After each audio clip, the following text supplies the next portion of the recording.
Blair-Goldensohn. I'm just so pleased to have all of you here. We're here tonight to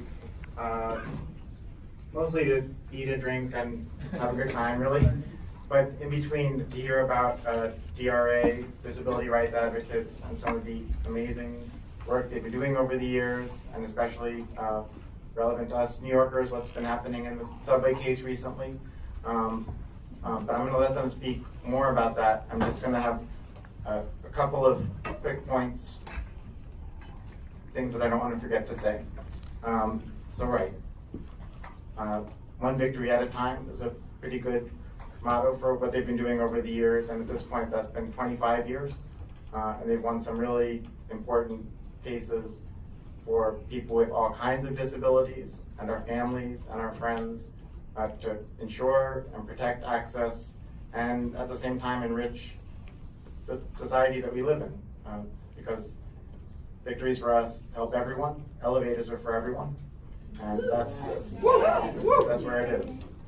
So in particular, I want to just not forget to mention all our different wonderful guests that we have here tonight, advocates and activists, people who have been out there in front of the courthouse with me many times and more times wearing these shirts from all these groups,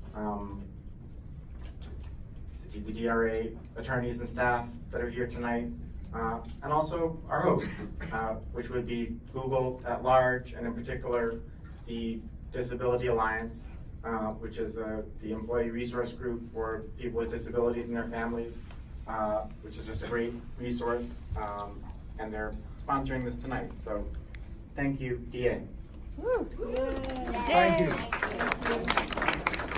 Oh, and so, yeah, right, the agenda, so I'm going to chat a little bit now, then I'm going to hand off to the professionals, the DRA folks, tell us what they've been up to, and then we'll have a little more time to hang out, have a few more drinks, snacks, etc. And special surprise, I do have a limited number of Elevators Are For Everyone t-shirts at the front desk. Not enough for everybody, but it's going to be first come, first served to some extent. But we also have Elevators Are For Everyone postcards, which are already stamped and addressed, a lot of them to Governor Cuomo,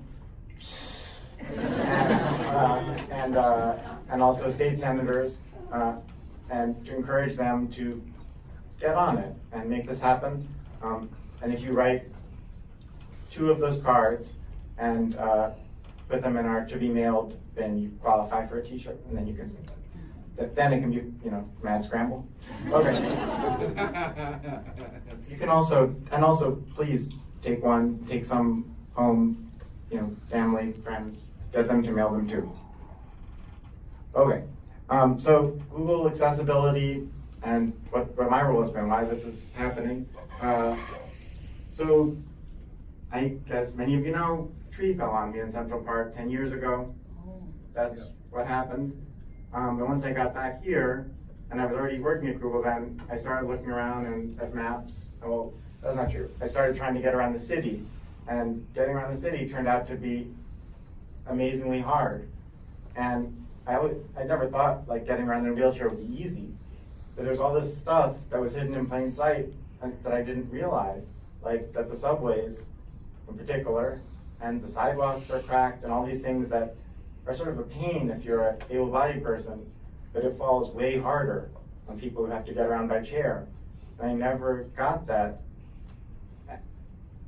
And as Sid Walensky, who was one of the co-founders of DRA, told me a long time ago, when you're in a city and you don't see anyone in wheelchairs, it doesn't mean they're not there. It means that they're stuck at home or they're in the hospital because they can't get around, and the city's not been built to support them. And it's sad and it's true, because I've been to plenty of cities since then and said, oh, wow, is there like a wheelchair convention here? What's going on? And you realize, oh, they made it possible. And New Yorkers, they find a way where they can, but you never see them on the subway. And it's not because they don't want to take it. because it hasn't been made. It's 1 in 5 stations are accessible when it works. act. So this is the, on this slide is the virtuous cycle of accessibility that I would love to see. And what I've been doing for the last 8 years since I came back here is trying to work on various pieces of it. And what is it? It's visibility first, largely in terms of what we can do here, which is to say visibility on our maps and our products, leading to more awareness, and that leads to more access. But other ways you can get visibility is standing out in front of the courthouse and yelling, which we do plenty of. So that's another way that's sort of trying to jumpstart each of these things and make that virtuous cycle actually run.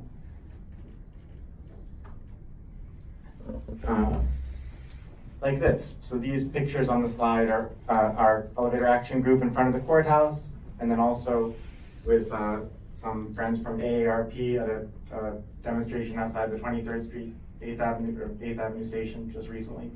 And the reason for that is I want to talk just for one more minute about what the path is. Why DRA? Why is DRA here tonight? Why do we make this connection? It's because about 8 years ago, when I started getting around independently in a wheelchair, I went to Boston. That's like 6 years ago now that I actually made that trip, and a friend said, meet me at Harvard Yard, you can take the subway. And I said, no, I can't, I'm in a wheelchair. And she said, no, I think you can. And I found out the reason their subways were all accessible was that they had settled a case a dozen years before that forced them to do it. And it's not animus, it's not that people are trying to screw over people in wheelchairs, they just, they don't get it done until that third branch of government, the judicial branch, makes it happen. So I thought, how can we do that in New York? Various things happened. I had a meeting right across the street here with Sid Belinsky, that same Sid Belinsky, and Kate Hamilton from DRA in 2016, and we talked about it, and they explained why there hadn't been a case yet, but Sid got a glimmer in his eye and said, well, I think there might be something. And then a few months went by, and he called me a couple more times. He said, oh, we've got a plan now. So that was 2016, and then in 2017, we filed the case about April of 2017, and then in 2018, we finally got the connection to more things at Google, because in addition to what we do on the maps, there are a lot of people who are allies, and once we have that visibility, they've wanted to help, not to mention other people in wheelchairs who work at Google who get what it's about, and now this tonight, which I'm so glad about. So with that, I'm going to hand it over to the professionals. First I want to introduce Christina Brant-Young, who's going to talk, and she's the lead attorney in the New York office, and she's been at this for a little while. She worked for Legal Momentum in the past. She worked for the New York Legal Assistance Group, and has been a senior attorney before. She's very passionate about voting rights and healthcare, and I'm so glad she's on our team, on the good team. So, Christina.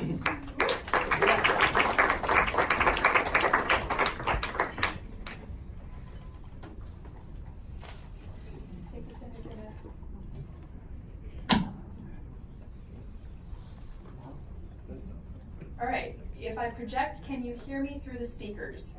Yeah, just Good. fine. Lawyers love to project, and disability advocates know that the speakers are where it's at, so forget this projecting stuff. I want to thank Sasha for giving me such an incredible promotion. I wish I were the head lawyer at DRA's New York office.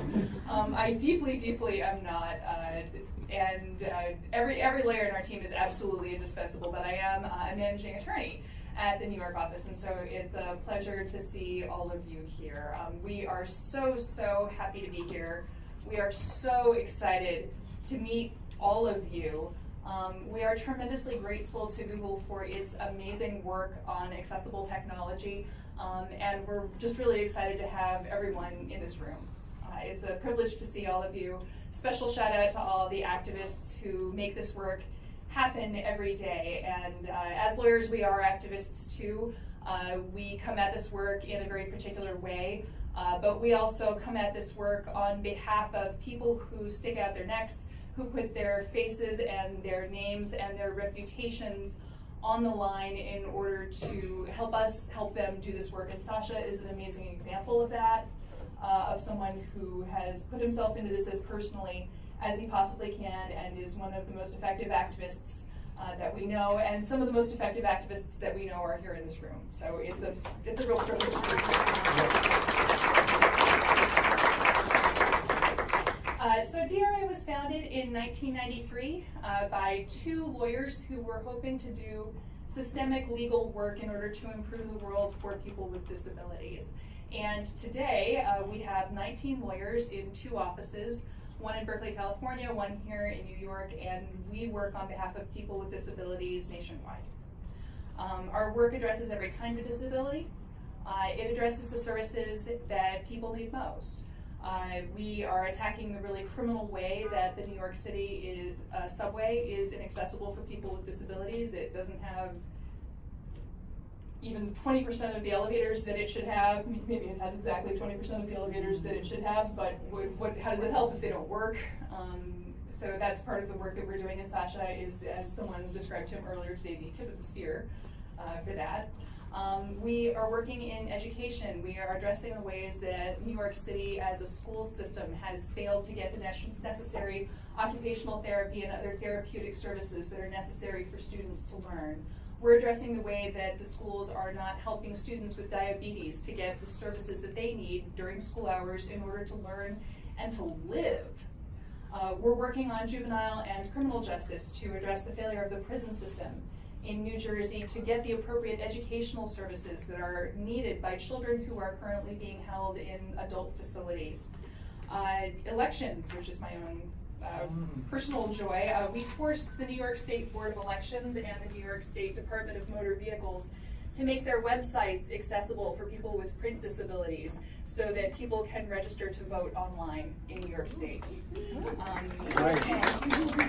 Sorry, I really love that case. I love all of our cases. I love them all equally. We all love all of our cases equally. And finally, in terms of medical care, we force hospitals and doctors to have the policies and equipment that are necessary in order to adequately and properly diagnose and treat people with disabilities to get the same medical care that everyone in the United States deserves. We are tremendously proud of our work. We are tremendously humbled to work with the activists that we work with to bring these cases. And one of the last, well, we do a lot of stuff, obviously, but one of the things that we also do is to train the next generation of public interest lawyers to continue to do this very specialized and very necessary work. And one of the ways that we do that is through an endowed fellowship called the Walensky Fellowship. It usually is awarded annually, and it helps make sure that the particular skills and knowledge that are necessary in order to do this work stay alive. One of our Walensky Fellows is here tonight, and you're going to meet her in just a minute. Her name is Emily Zealand-Frank. Come on down. All Emily's coming right down, I will tell you. She was a Teach for America Fellow, and she taught elementary school on a Navajo reservation for 2 years. Then she went to Harvard Law School and graduated in 2017. You may know her from Rise and Resist. You may know her from her many, many press clippings around the work that she does for us. So she's here to talk about her work and her impact. It is a privilege to introduce my colleague, Emily.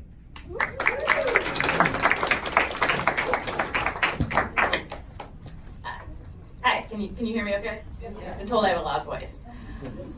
So when I was in law school, I wasn't quite sure what my dream job was. I knew I wanted to do something with civil rights, probably disability rights. The one thing I knew for sure was that I did not want to live or work in New York City.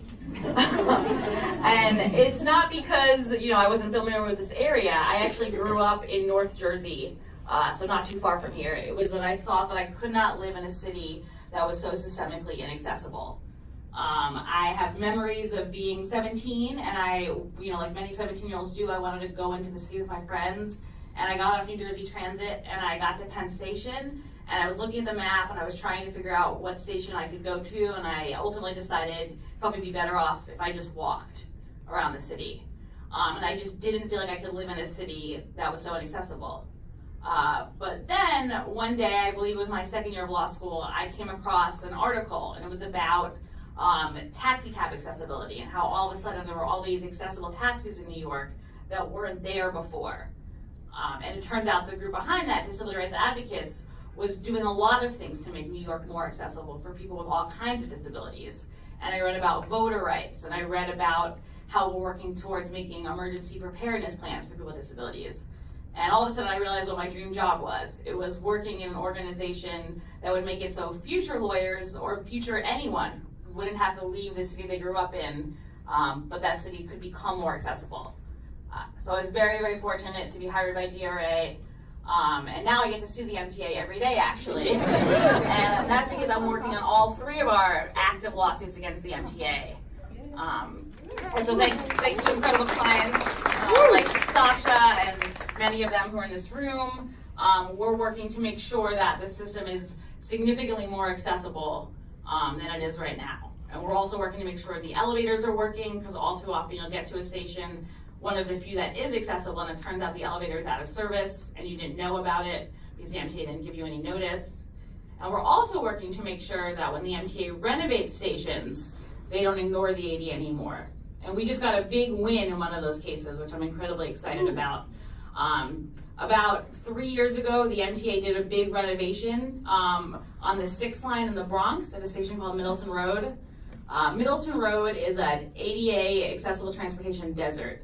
I believe you can go 10 stations on that 6th line before you hit a station where you could get off the system.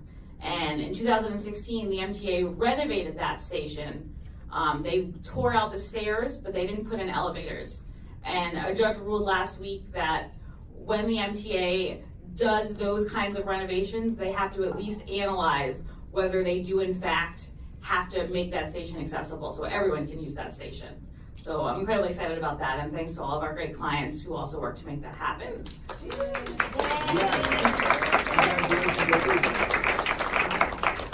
So many exciting things are happening at DRA, and not just subways. We're also working in education, like Christina said, criminal justice, and also technology. We're doing a lot to, and technology can really ensure that people with disabilities have access to so many things. And people at Google are also doing a lot with technology. And I'm very fortunate, actually, because I benefit from Google's technology every day, because they did a really cool thing. They integrated Google Maps with wheelchair access. So for example, last week, I went to meet a friend for drinks in Soho, and I got to West 4th Street, and I got an unhappy surprise because the elevator was out of service. And without Google, I would have been stranded there, but luckily I was able to go to my phone and realize that I could do a quick detour at 14th Street. So obviously, it should be the MTA's job to make sure I could get where I needed to go, but Google is filling in the gaps, and technology can do so much to empower people with disabilities. They can make sure people have access to websites. There's so many things that technology can do. So thanks to our friends at Google who are working to do that, and we can definitely use technology to continue to empower people with disabilities. So thank you all so much for coming, and now I'd like to introduce Jennifer and Sid, who have been indispensable to DRA's efforts. They organized an amazing gala for us last year at the MoMA that some of you were at, and I believe they have something exciting planned for us next year as well. Thank you. Thank you. We're so impressed by the work that DRA does. In fact, I remember when we were touring MoMA and finding out all the things that were unaccessible that I took for granted. But what was unique for me was seeing it for the first time and recognizing it forever.